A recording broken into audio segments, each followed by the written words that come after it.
One announcement for tonight, and that's a very delayed release of the Exam 2 key.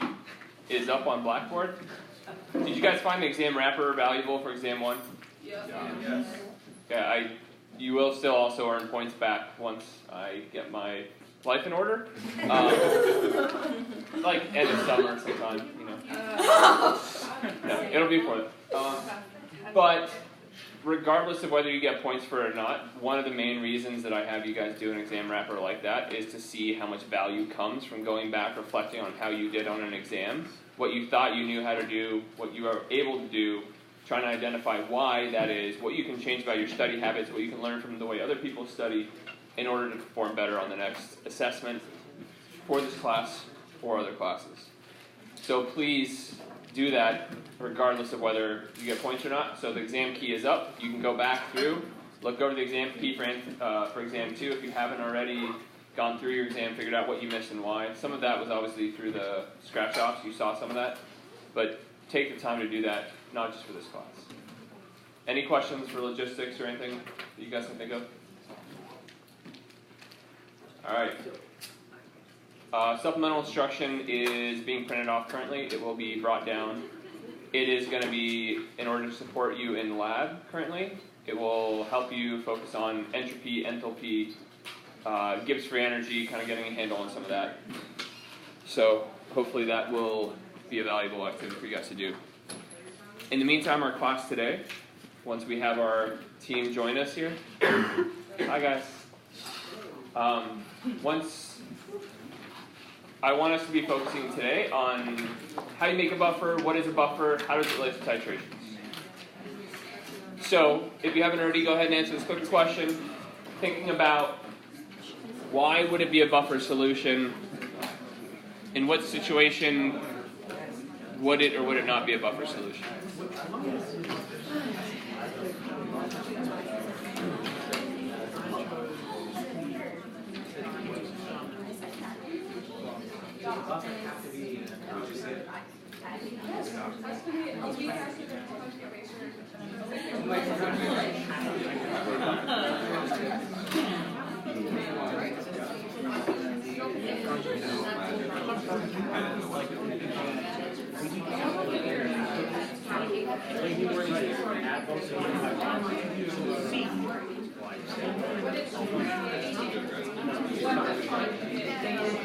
Yes, but that's not like,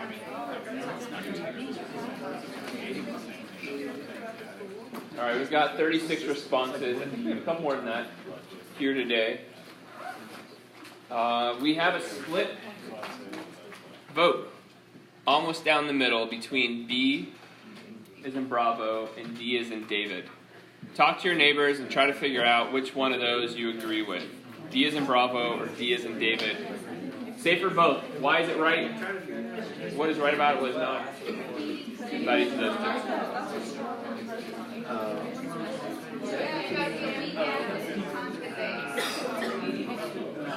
Clickers are still open if you change your mind.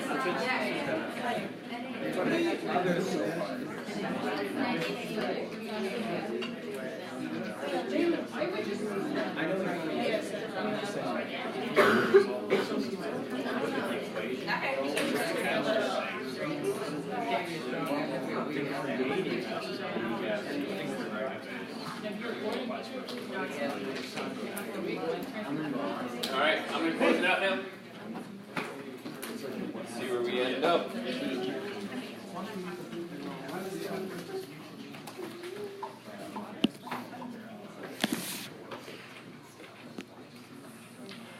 So, did anyone change your mind and want to share what it is that you did change, that convinced you to change your mind? Go ahead, Mr.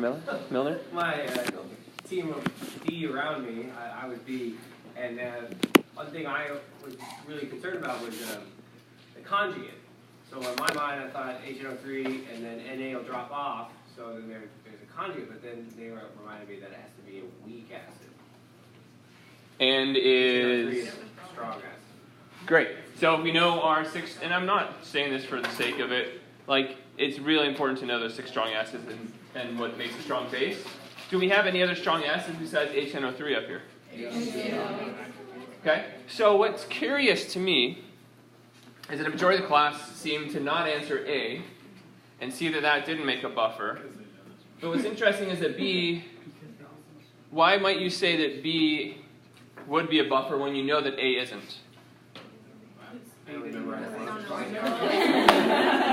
Okay, if you only memorize HI, HCl, HBr as strong acids, there are more of them. All right, nitric acid is one of them, so that would probably be why. If it was HNO2, that's a weak acid. And then if this was HNO2 and sodium nitrite, NO2 minus, that would be a buffer.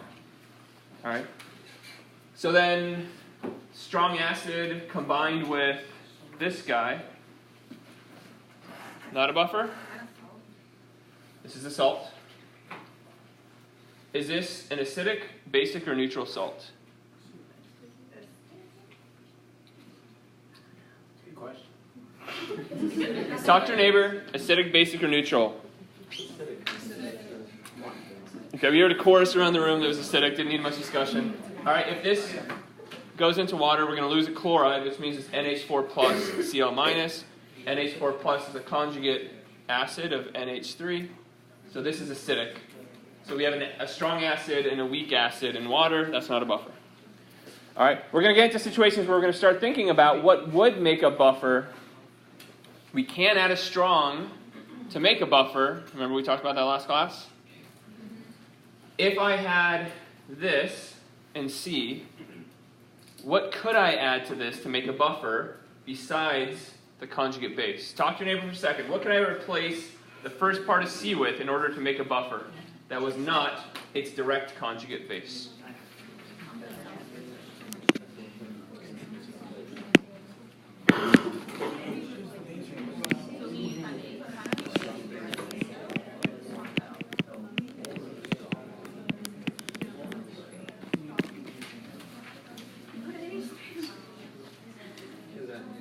All right, can I hear an idea? Can I get a volunteer? What would we add to ammonium chloride if we just had a solution of this? What could go with that in order to make a buffer besides NH3?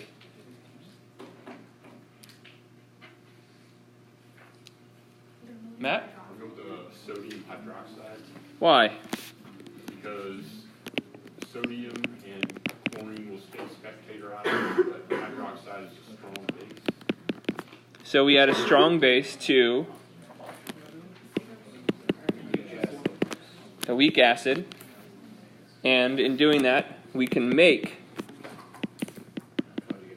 the conjugate base. The way this question is worded, this technically wouldn't work. Why? If I just replace HCl with sodium hydroxide with the wording of this question, exactly the way it's worded, it wouldn't work. Why, Colin? Equal amounts. Equal amounts. Why? What would happen if we had an equal amount of ammonium chloride and sodium hydroxide? Love? Well, you can eventually pull out so many, and it'll just turn basic. So we would, in equal molar amounts means we would use up both of those, and we would be left with a solution of only a weak base, which is once again not a buffer. So I'm going to ask you some questions to think very specifically about after a chemical reaction occurs, after things dissolve, chemical reactions occur. Is it a buffer or not? You guys ready? This is not on your worksheet, so I kind of add this after I print out your worksheet.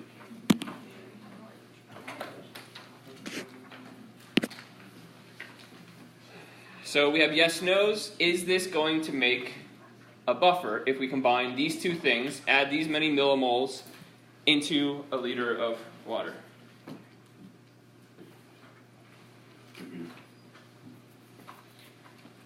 Type in your thoughts first, then check with the person next to you, and you can always change afterwards. I want you to put your own idea in first for each one of these.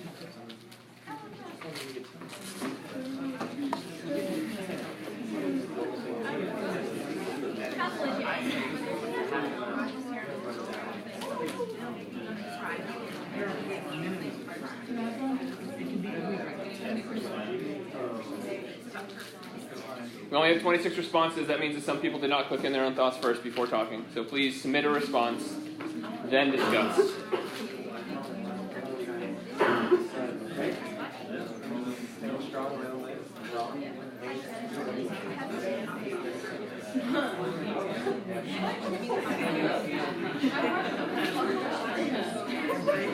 Couple more seconds.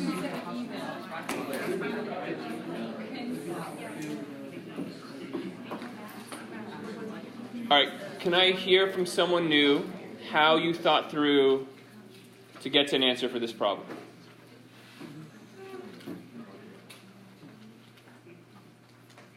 How did you get to an answer for this problem? Someone new, someone new.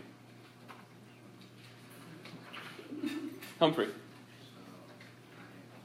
A little louder. So I assume the lactic acid and potassium lactate are conjugates of each other. Okay, pause for 1 second. So lactic acid, we assume it's an acidic. 8 is a negatively charged. So he's making the leap that this is the conjugate of lactic acid, and that potassium is a salt of that. Great. And that's true in this case. And then, And then so it's in a 1 to 10 ratio, and it's like 1 to 2, so it works. So, great, so we have a conjugate acid-base pair. Are they a strong acid in this conjugate? If you know your 6, this is not one of your strongs. Lactic acid is what your muscles produce after you've been exercising. So weak acid, conjugate base, we have less than a 1 to 10 difference between them. So yes, I agree with the majority of class that this is a buffer. All right, you ready to get a little more complicated though?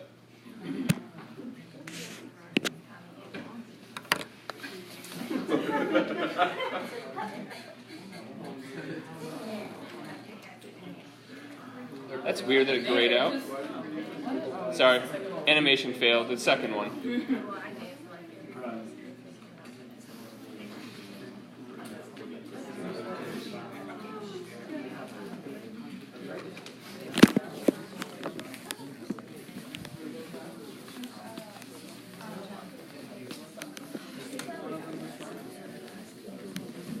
10 more seconds.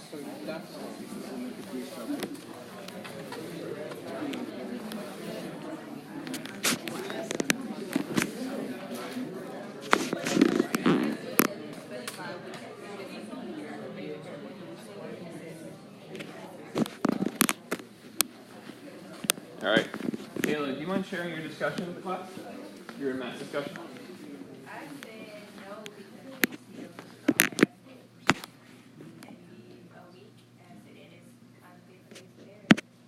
Okay, so do we have any part of that? Do we have, you said we need a weak acid in its conjugate or a weak base in its conjugate. Do we have either one of those? So we have a weak acid, we don't have its conjugate base. Not only that, we don't have any base. So we have an acid, strong acid, plus a weak acid, no buffer. Last I checked, that was the majority, by far. Great. That wasn't harder, was it? Okay. What about this guy?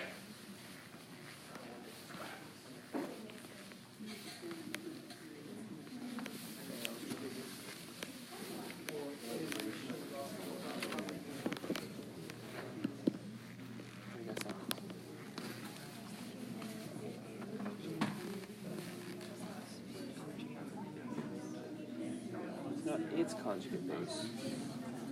What is NaOH?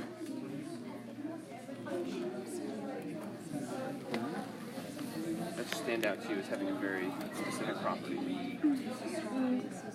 So what does it do?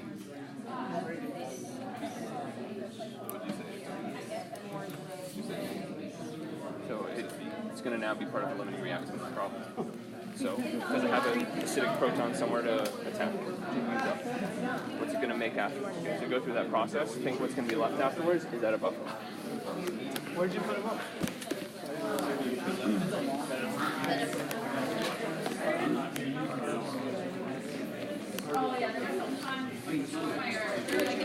Yes? No? All right, close it out.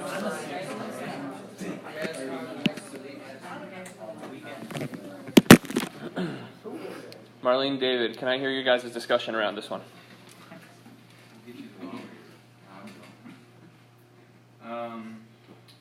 I said because the lactic acid, even though I said no, lactic acid is weak acid, it overcomes the little amount of sodium hydroxide that was What do you mean by overcome? Like it's not a 2-to-1 ratio. If there's too much of acid. So I think we need to tease it apart a little bit more before we make that kind of a statement. So let's take a look at exactly what we have and what's going to happen. Jonathan? Alright, so we have the weak acid with a strong base, and like we learned last class grade, that will work out for the buffer. The issue is the ratio, it's not 1 to 10. Careful. So what do you mean it will work out for a buffer? Let's be more specific. What's going to happen? They'll combine to make the conjugate base. Okay, so we have a chemical reaction. We recognize that we have a strong base. That means if there's any acidic proton, it's going to use it up. It's now a limiting reagent problem. Which one do we have more of? The base or the acid? We have more of the acid. So this is going to allow us to convert some of these guys into lactate. How many lactates are we going to make? And how many lactic acids are we going to have afterwards? Okay. We did make a mixture of a weak acid and its conjugate base. So the answer is yes. Right? No. Why not? The ratio is what it needs to be within a 1 to 10. So in order to be a good buffer, we have to have a decent amount of both. And so our kind of rough estimate is at least 10-to-1 ratio. So what would we have to have added? How much sodium hydroxide would we have to add, Humphrey, in order to make this into a buffer? What's a minimum? 10 would be the minimum number of millimoles. Well, if we did, then it would be a 1 to 9 ratio. So we could actually add maybe 9 millimoles, because then it would be a 1 to 10 ratio. But that ballpark, right? Hannah? So is that ratio always acid to base? Nope. Either way. In order to be a buffer, what we're saying is that out of the conjugate acid-base pair, the acid is there to minimize the change in pH by a strong base being added. If it doesn't have the weak acid of that conjugate acid-base pair, it doesn't do that part of the job. The buffer has to be able to act on both sides. In order to minimize the change in pH when a strong acid is added, it has to have the conjugate base of that conjugate acid-base pair. If it doesn't have that, it can't do that half of the job. A buffer does both. In order to do both, we have to have both of the conjugate acid-base pair. That's where that 1 to 10 ratio comes in. The ideal ratio is different. What's the ideal ratio of a conjugate acid-base for a general situation? 1 to 1. Because then it can absorb or minimize the impact of an equal amount of acid as it does base. However, there are certain environments in which you know that the buffer is going to mostly have to interact with acid coming in. So you're not as worried about the conjugate base side of the pair. So we'll just say for now that having both of them in decent quantities is going to be important. All right. What about this guy? Go ahead and click in your response. Check with your neighbors.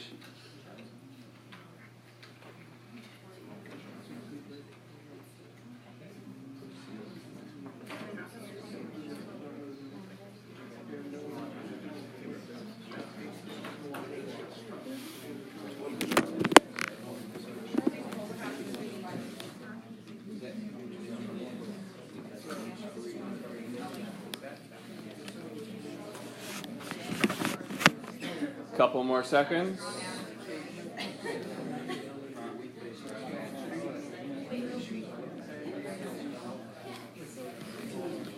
Go ahead and submit your final response.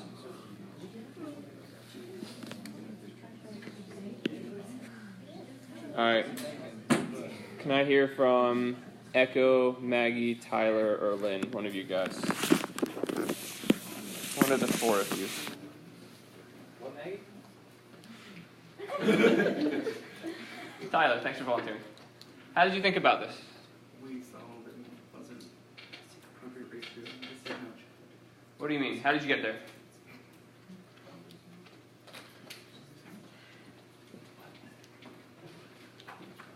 They're not conjugates.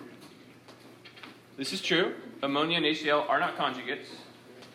But what property does one of them have that makes us think twice? Logan? Well, you have a strong acid, HCl is a strong acid.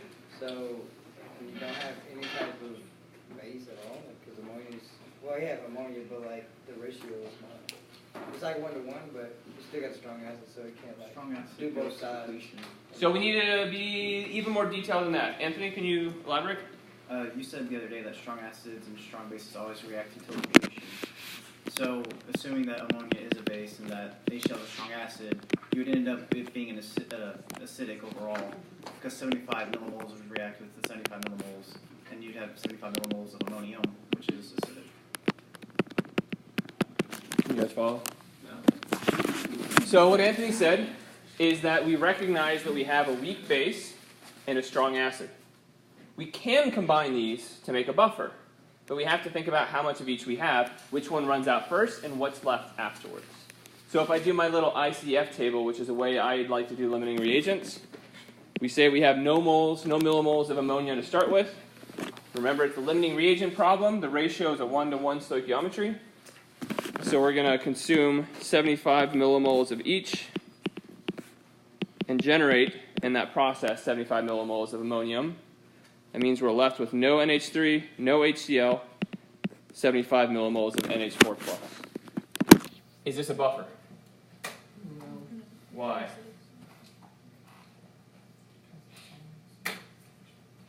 It won't really, if it will, okay, how do I put this in a word? The words left me, they disappeared. Who can help out? It won't stop the change in the pH to be drastic.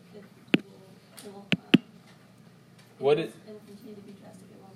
What do you have? What's the only thing left in solution? The only thing we have in solution is a weak acid. That's it. We don't have a buffer because we don't have the weak base and its conjugate acid both in solution at the same time. We only have a weak acid. So we started with a weak base. We reacted all of it, consumed all of it, ended up with just a weak acid and water. That's it, not a buffer.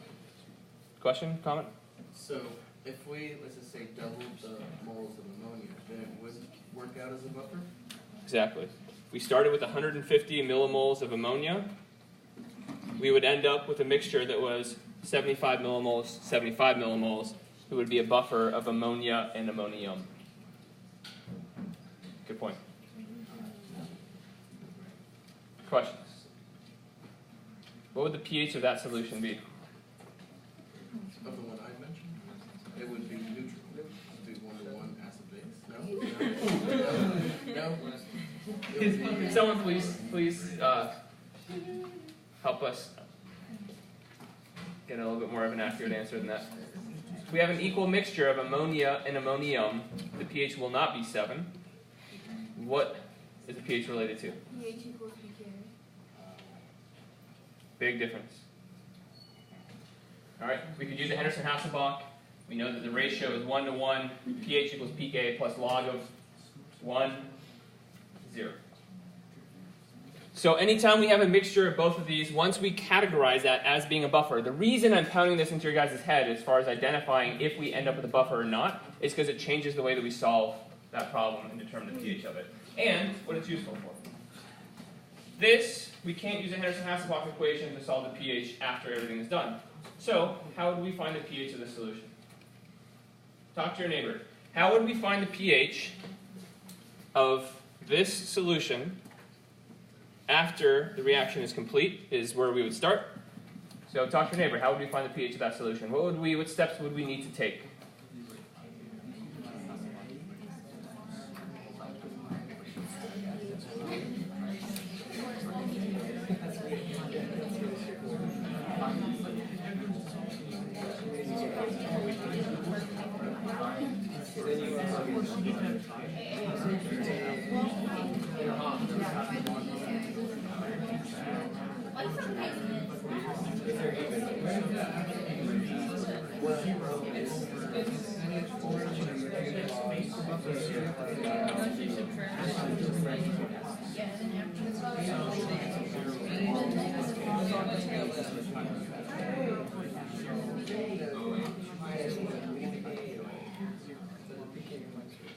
All right, can I hear a volunteer from the new group? How would we find the pH of this solution? What steps would we take in order to calculate the pH of this solution?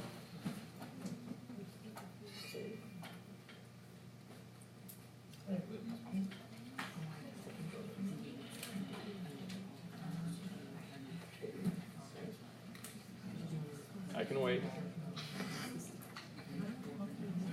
New voices, new voices. Kayla, would you like to share what you guys discussed? So we said that we needed to find the Ka of our weak acid. And then what would you do once you had the Ka of your weak acid? take the negative log to find your pK. Okay, what would that, how would you use that then? Our pK equals our pH because the ratios are equal. In this example here? Not that example. The other one. Okay, so you were describing if we had in the end an equal number of moles of both our weak acid and conjugate base. Okay? That's true. I want to know how we'd find the pH of this solution, though. Angel, thanks for volunteering. Yeah, I was just joking around when I said stick a probe in it. If you were in lab, you could stick a probe in it, but we don't have to because we have our heads and we can calculate it. How would we do that? You guys, can we listen for a second? Well, I think that we would do it the same way we found the pH before, which is using that pH equals pKa, and in the ratio, will you use your new concentrations that you calculated, which you can, yeah. So what's the problem with this approach? What's on the top, what's on the bottom?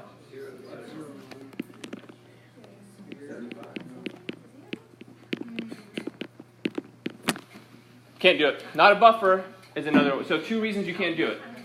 We couldn't have done it on this one either because this was not a buffer, right? 97-3.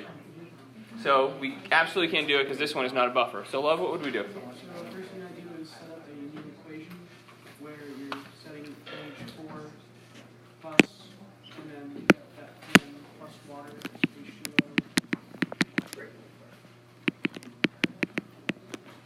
And it's not equal to NH3, not equal to F4 plus H3O. You guys remember all that stuff we did before we started talking about buffers? Mm-hmm. If we have a weak acid and we put it in water, what's the pH? That's all this is. So how do we solve this?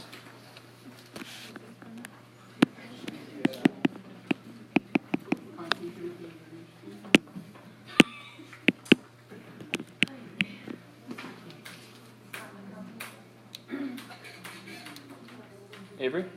Find the concentration of H3O plus and then take the negative log. So this value down here is what we need to find in order to get the pH. What is the equilibrium concentration of H plus ions based on how strong of an acid that is? Because it's only that acid in water, that's it. There's no strong acid left, there's no weak base left, it's only a weak acid in water. Now you forget about everything that has to do with a buffer because we don't have a buffer. Kayla? Wait, what was the question? Did you have a question? You raised your hand. Echo? So do you just kind of disregard then, like your chlorine ion, like in the bottom part, because really you still have like water left over with some chlorine floating around? Absolutely. So you need to identify what are your spectator ions. And so in this case, you're really saying a weak base plus H plus because this is a strong acid, a 1-to-1 ratio of HCl to H plus ions. Good question. David? Can you, we know the Ka of NH4, don't we? NH4 plus? Can you look it up? Yeah. We can either look it up or if we have Kb from NH3, we can find it, right? So if you have the Ka, could you not equal it to hydronium concentration and its ion over NH4 and isolate it? Yep. Okay. That's what you get out of an ice table, right? I think we're saying the same thing. Yeah, I mean, H square root. And then we solve for x. Same thing you guys have done. Just without ice. I mean, that was what comes out of the ice table. This is the result of it. And the reason I always advise you to do an ice table is because that makes you think, what is x? Because if it was the other way around, if we started with only ammonium, we used it all up, and we generated NH3, then this table would be NH3 to NH4+, plus, which means your x is not your hydronium concentration, but your hydroxide instead.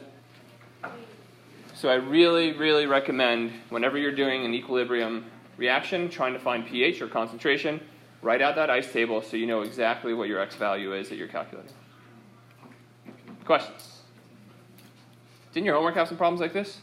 Oh, yeah. Okay. Hopefully you're going to be able to crush it now. So now that we've gotten warmed up, I want you guys to be able to describe how it is that a buffer minimizes changes in pH. We're going to continue discussing that with buffers and titration. And then we're going to do a quick problem kind of looking at this. Why do we care, at least from a medical perspective, about this, and how can we use it to calculate some interesting stuff? We're going to be calculating pH of various buffers, and we're going to look at titration curves for a weak acid, weak base, and a strong set of strongs interacting with each other. And you guys need to be able to differentiate between those. All right, so let's go ahead and we're on question 2 now. Can I get someone to read this out loud?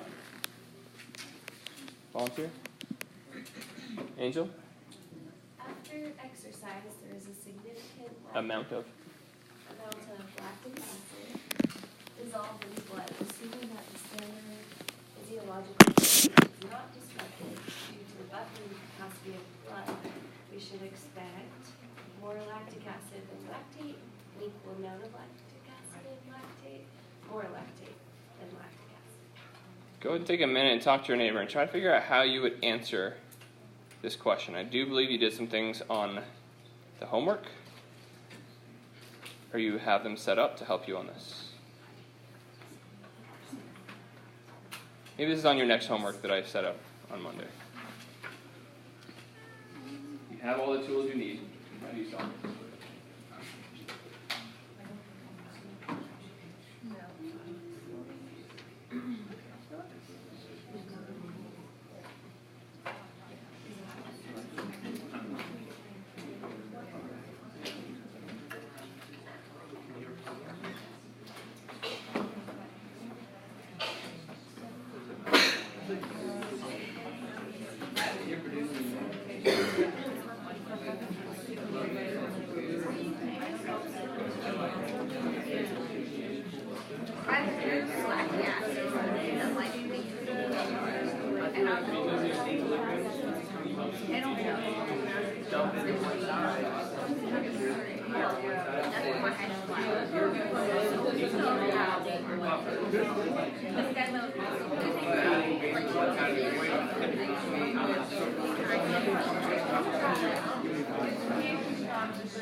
What's the All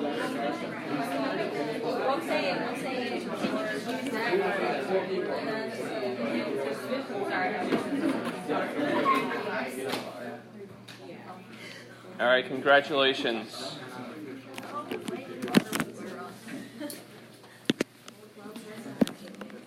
2/3 of you guys are going to kill a patient thinking about pH of blood and things. All right, let's think about this mathematically. I know I usually don't say use equations, memorize equations, right? But this is one time in which I think the equation helps elucidate the logic that's there overall. A lot of people said that there is more lactic acid than lactate. If that is the case, what would the pH of your blood be? Give me a more specific answer. Is it, are we comparing it to pH of 7? It's lower than 7.35. 7 is irrelevant in this case. Why? What is the relevant value we're comparing this to? pKa. We have a buffer. If you have an equal amount of these two, pH is equal to pKa. So, if we have an equal amount, we're at pH of our blood at 3.8. Does that sound good? No. If we have more of this, we have a pH even lower than 3.8. Does that make sense? Okay? So then, which one do we have to have more of if we're anywhere close to physiological pH? So pH equals, in this case, 3.80 plus the log of, is it going to be a greater number on the top or the bottom of this fraction? I don't know, let's just try a number, right? 10 to 1. And once we get more extreme than that, yes, the Henderson-Hasselbalch doesn't allow us to be accurate in our calculations, but it still gives us a ballpark. So this has to be more basic than pH equals pKa, which is a 1-to-1 mixture. Could you find that ratio? How would we find that ratio? Go ahead and calculate what that ratio, where I put 10 over 1. Let's actually get rid of that, and let's just write question mark. I want you to figure out what that question mark is. Use your math skills. Figure out what that question mark is. What pH are we talking about? Say 7.4.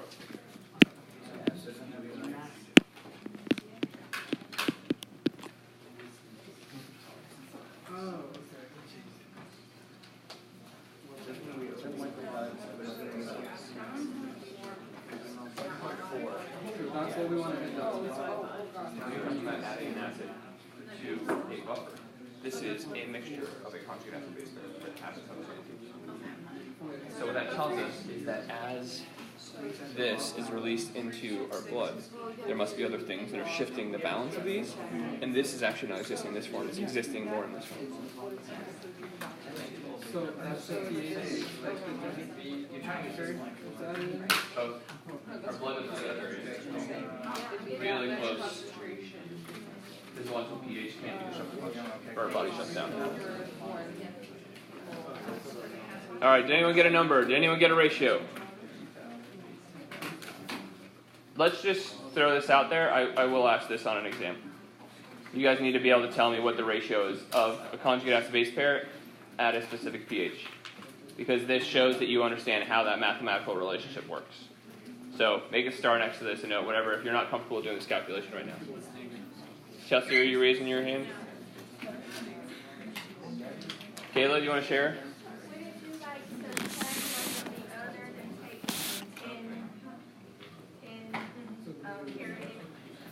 So 7.4 minus 3.8 is 3.6.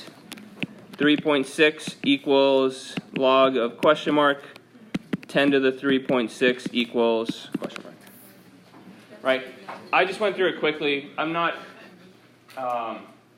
mathematically, I think you guys should be able to do this if you never watched those 2 log videos, please do.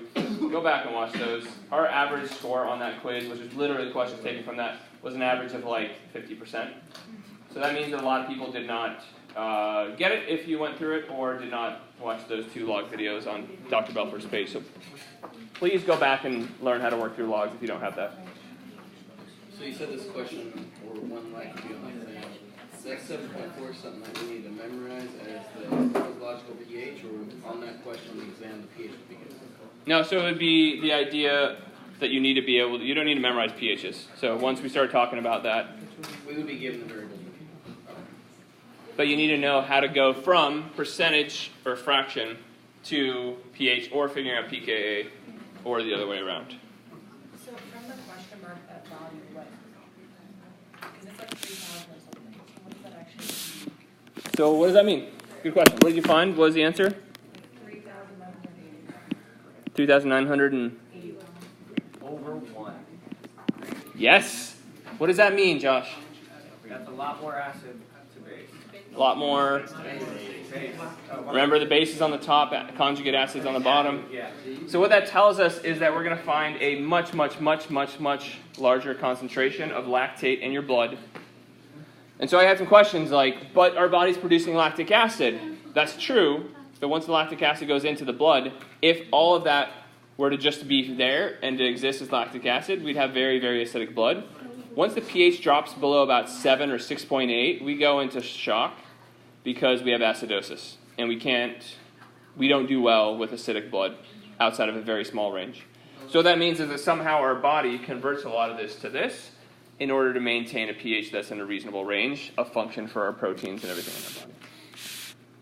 So the concept I need you guys to start to connect is this ratio dictates the pH. And if we have the pH, we can find that ratio. And we can tell whether it's in a good buffer range or not. Is this a good buffer range? No. It's not a 10-to-1 ratio or closer. So this isn't even a buffer. It's just a ratio of a conjugate acid base pair. All right. And I think I have a whole bunch of this written out. All right. You have 3 plots. I want to first ask a question, and second have you guys draw the first titration plot on your graph. We are going to talk about a titration of a strong acid being titrated with a strong base.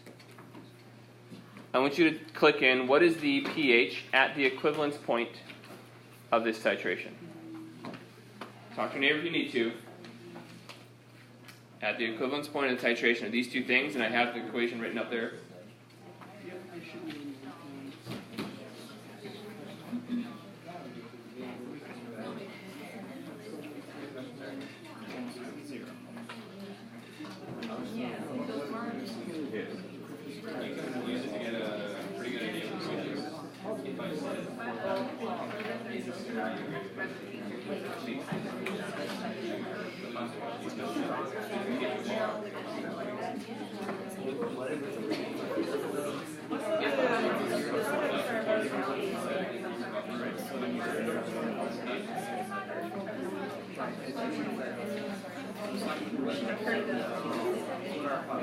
So pick a certain number of moles of HCl.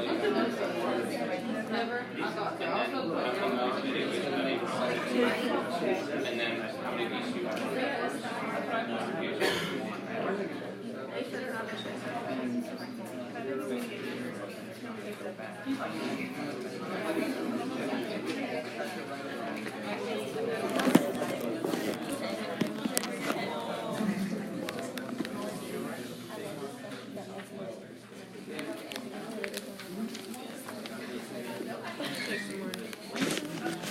All right, go ahead and click in your answer to this question, and then we'll talk through the graph after that.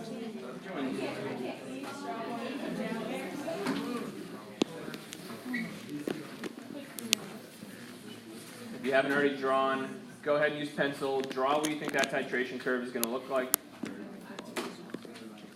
And then I'm going to ask a couple people to draw on the tablet.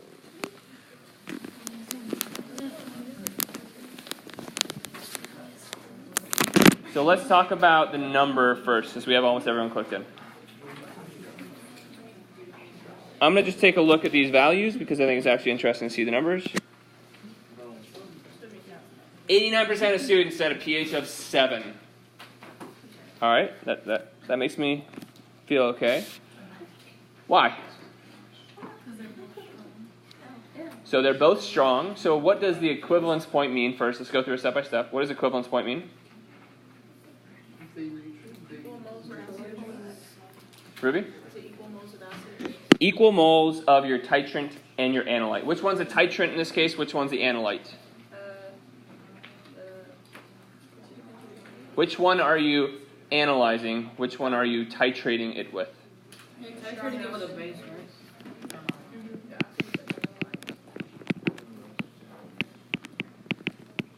The way I think about it is if I went and got some stream water and I wanted to analyze that, I could add to that a titrant.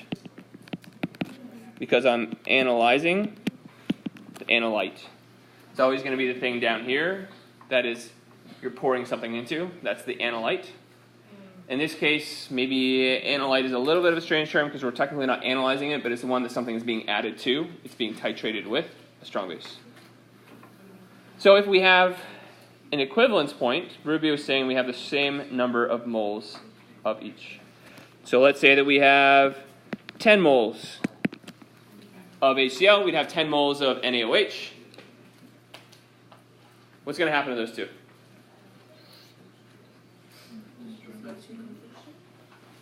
Strong acid has to go to completion. Same with a strong base. 1-to-1 ratio. We're going to have nothing left. So all of these get used up. It makes 10 more moles of water, 10 more moles of sodium chloride. Neither of those have any influence on the pH. So our pH of any strong acid with a strong base is a pH of 7.0 at the equivalence point. So then, that means that we have one data point here. At pH of 7, we're going to be at the equivalence point. Would someone like to draw on my tablet what your titration curve of a strong acid and a base looks like? Don't worry about the units on the bottom, the moles of the volume. Anybody?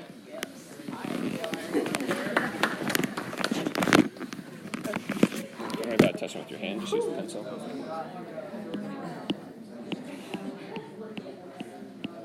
Think about very specific components of this graph, how you wrote yours, and how that compares to what Echo's drawing and what we'll talk about.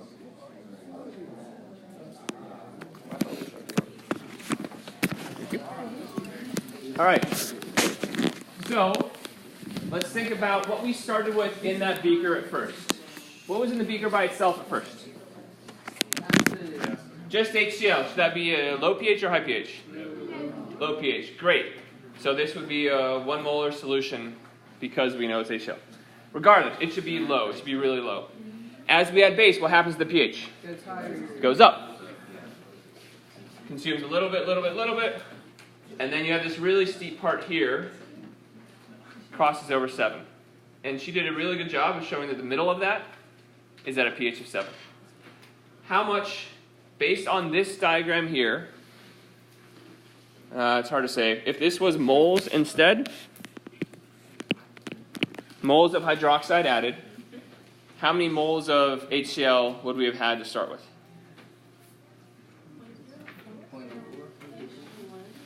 It's a 1-to-1 ratio.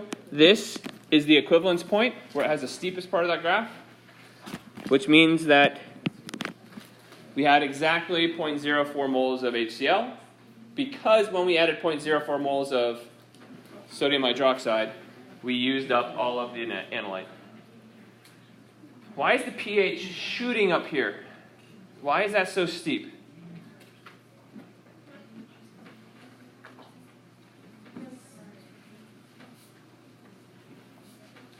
Let's say we're right here. We said we have a pH of 7. Is there any HCl? No. Is there any sodium hydroxide? No. What happens when you add one more drop of your titrant? Jumps up because it's just like water. We just added OH minus to water. It's going to have a huge influence on pH. We had another drop, huge influence on pH, right? And at a certain point, this is the pH of a solution of only sodium hydroxide.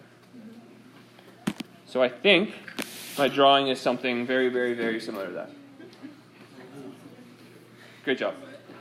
All right, and so one thing to keep in mind is that the pH scale, why is it not, I saw a lot of diagonal lines. Why is this not really capturing it, the red line that I drew, this diagonal? What's missing about that line in this context? Kalia? Okay, great. So there is a point in which there's a very steep jump in pH. Colin? Half equivalence point. Half equivalence point. There's a whole bunch of things that aren't there, which you would need from this graph. But I was going to say, it's assuming a constant change in pH, which is not something we see. what do we see? We see it where like steadily it will increase, and then you have the spike, and then it'll even back out. What does pH stand for? Let's go back to day one talking about acids. Logarithmic power, right, of the concentration of H plus ions. There is a linear change in the concentration of H plus ions. Right? For every one of these we add, we take away one of the H pluses. But it's being shown on a tenfold difference, 100-fold difference, 1,000, 10,000, 100,000. So this scale right here is not linear in this direction. So you're going to have a sigmoidal and exponential looking graph because the change, even though it's a linear change in the individual number of them, when you show logarithmically, it ends up being very different from that. You guys are super comfortable with logarithms, right? And powers of 10? All right.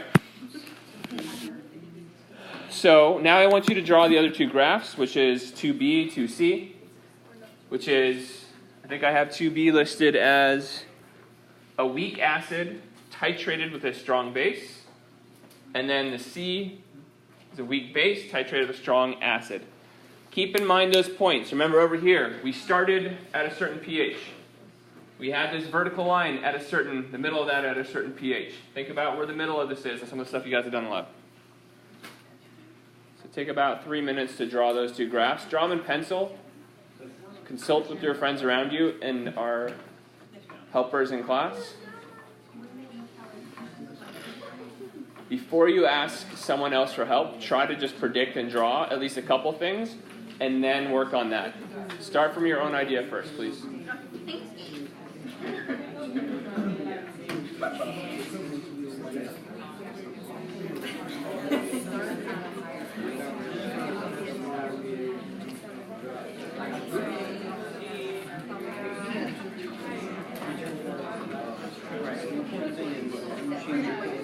Well, yeah,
It makes sense. That would take a minute.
All right, let's go ahead and talk through these. And the way I'm going to do this is I'm going to have a series of clicker questions. We're going to try to go fairly quickly. All right? So I want us thinking, if we have graph 2b, we have just a weak acid in solution. When we start, is the pH going to be greater, less than, or equal to pH of 7? Go ahead and click in your response.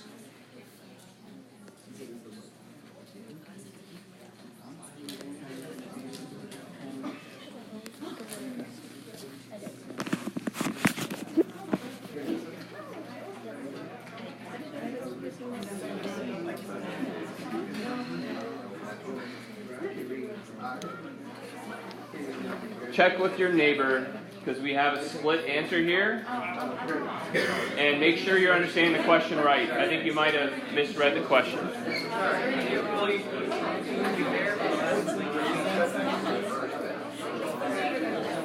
All right.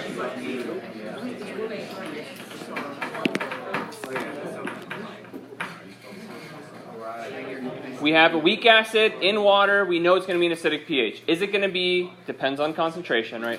But do you think it's going to be as acidic as that last problem where we had just a strong acid in water? All right. So we're going to say that on the far left side of this, this is before any of our titrant is added. It's only analyte here.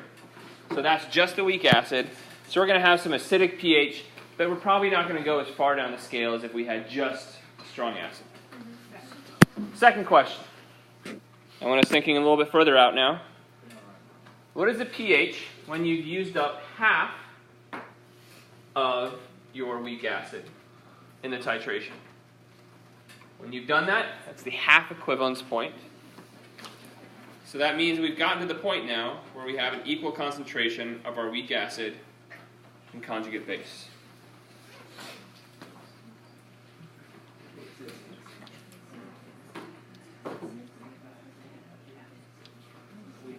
Click in what you think first, and then talk to your neighbor.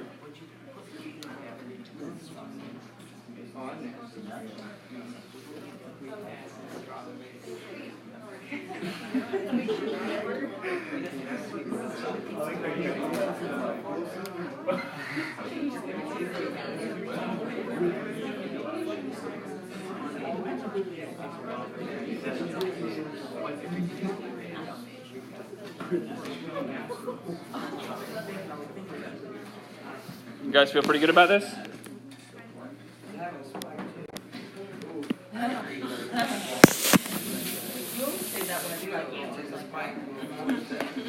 All right, so let's think here. I heard some very good points made, but maybe the conclusion is hard to draw. What do you know to be true at the half equivalence point? Austin. What do I know about the half equivalence point? When you've reached a point where you've used up half of your weak acid with a strong base, so now you have an equal concentration of these two. I mean, it's half of what we add to get to the equivalence point, clearly, and it's not affecting the pH. Like, just from the titrations that we've done in lab, it doesn't take its jump until we've added. Until we get close to the equivalence point. Yeah. And that's usually, so that's why I chose C below 7. Fantastic. So you're using empirical evidence to say, well, I know it didn't have a big jump by that point, so it's probably going to be still acidic. Why? Kayla? It's in the buffer region, and if we were to calculate this, if we knew specifically what acid it was, how would we calculate the pH? pH equals pKa. Plus the log of the concentration of 1 over 1, right? So if pH equals pKa, how do I know that this is going to be acidic? I've done it in the lab. I know it to be true. So this is where it becomes a little bit more, I'd say, semantics. What do we define as a weak acid? A weak acid is something with a pKa less than 7. If the pKa is greater than 7, it's really, that acid is really the conjugate acid of a weak base. So the question is, do we categorize a conjugate acid-base pair as a weak acid that has a conjugate base, or a weak base that has a conjugate acid? And the pKa can kind of help you tell that. So bear with me a minute, and hopefully after we look through both of these, it'll become a little bit more clear. So we have pH equals pKa less than 7. It might be lower than that depending on specifically what acid it is we're working with. And then I want you thinking about the final point. That's the most important. Final of the most important points. When you've gotten to the equivalence point for this solution of a weak acid being titrated, what is the pH?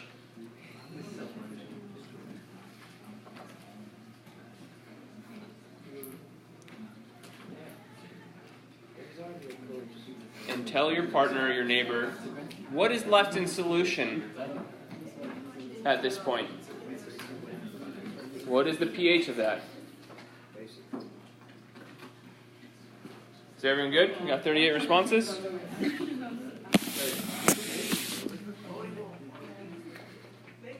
All right. Can I hear from Bria? What did you guys decide and why? So you said what will be left after you pass the equivalence point. So You're at the equivalence point. Well, when we're at it, since you have a weak acid with a strong base, we said that it'll just completely overcome the acid. So strong base will only be left, so it'll be greater than 7. Okay. That would be true if I said past the equivalence point.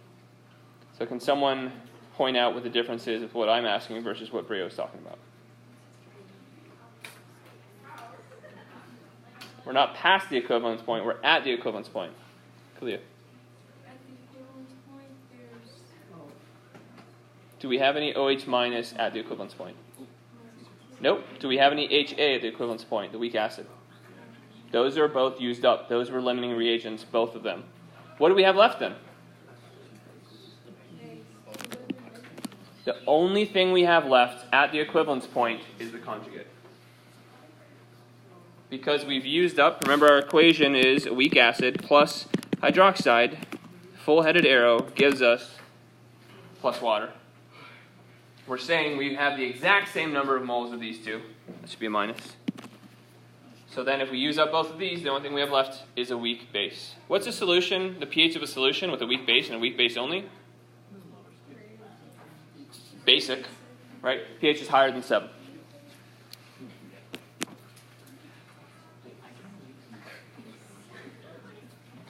So with each one of these, what I'm trying to get you to think about is a molecular perspective of what's happening in solution. What are the things that are present in a buffer? At a different points in this, we may or may not have a buffer. Do we have a buffer at this very first point here? No.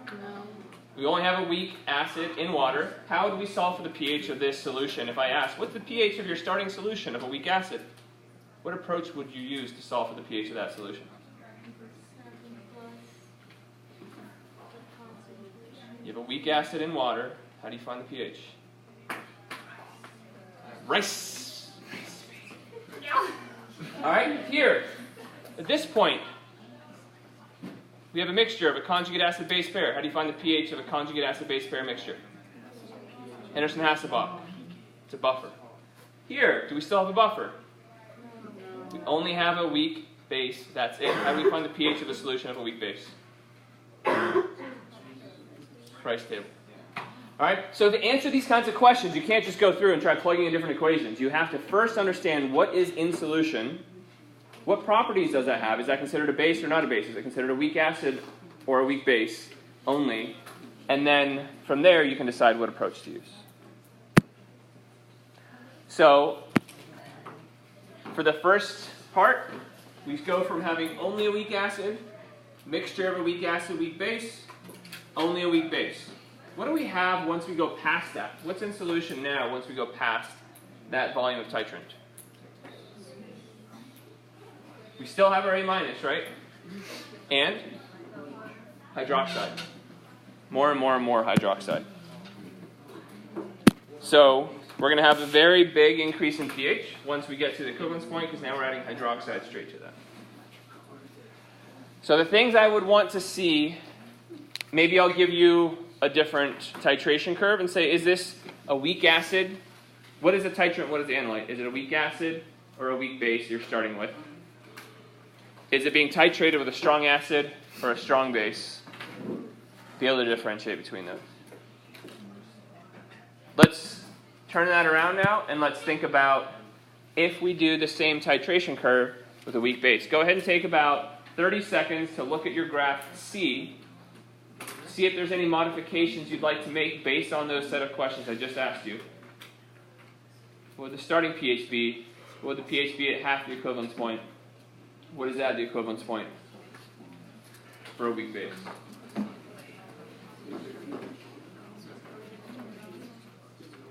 I'm asking you to redraw your curve first, and then we'll do it.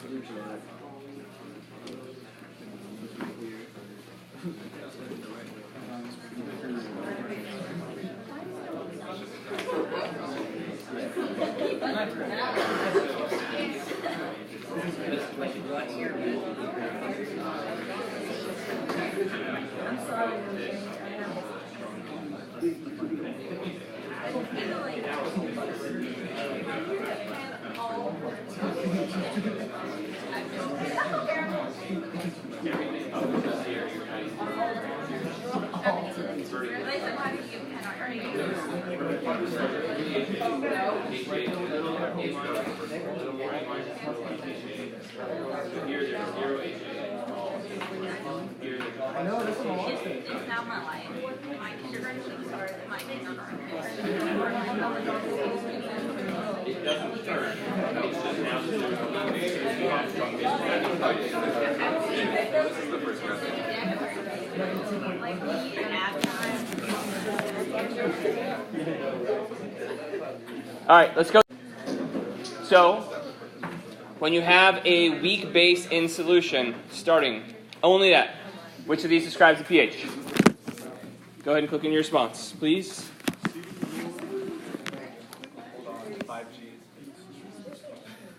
Closing out.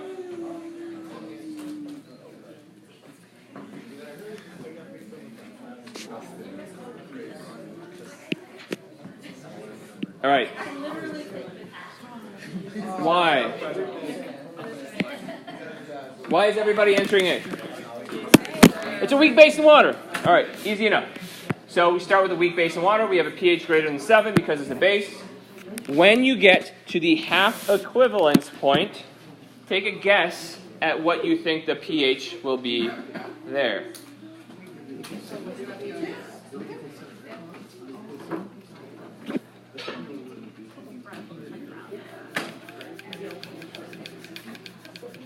Couple more seconds.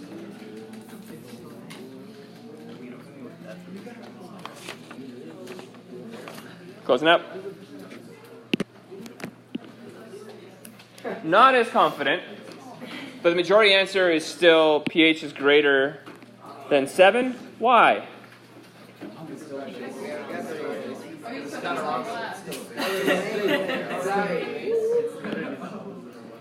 Interesting. So going back to my semantic definition, if the pKa, that's how strong of an acid is it? If the pKa is greater than 7, we're really saying, well, technically we're going to say that that's a conjugate acid of something we call a weak base. NH3 is a weak base. NH4 plus is the conjugate acid of it, so the pKa of NH4 plus is going to be greater than 7. I'm not too concerned about that point, but the other 2 points I really need you guys to grasp. So, when you have reached the equivalence point of a titration of a weak base with a strong acid, which of these describes the pH of the equivalence point?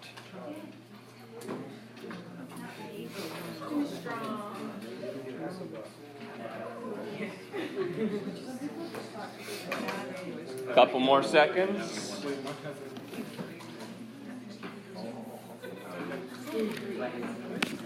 And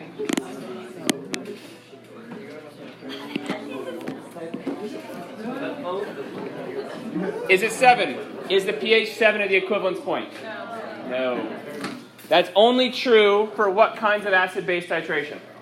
Strong acid. Strong, because then we only make H2O and NaCl, or whatever the salt is. Right? So once again, I keep hitting the wrong button. Once again, the only thing we have left in solution at the equivalence point is a weak acid. If you think about what is left, you say, okay, just like we did at the beginning, right? Almost 100%. We have a weak acid in solution. Of course it's going to be an acidic pH.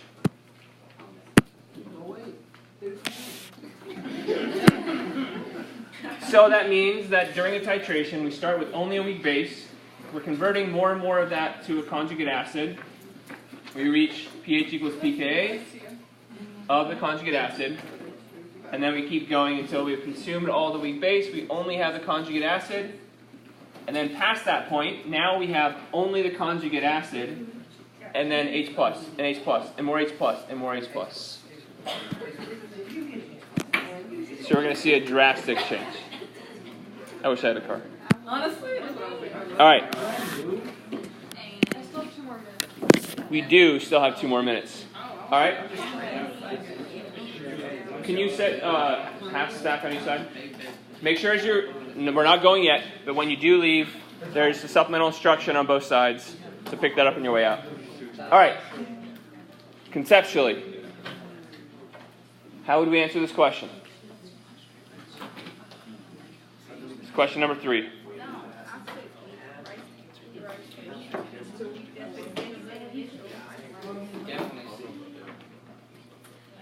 I'm putting an E.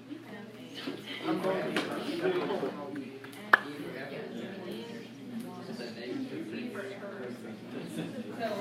A couple more seconds.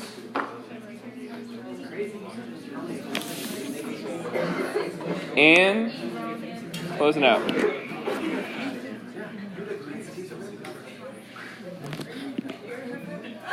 It's almost like you guys are getting somewhere today. All right, it's only weak acid. Weak acid, we can't say that every weak acid associates with an H+. This is wrong. It is not a buffer. We don't have a mixture of conjugate acid-base pair.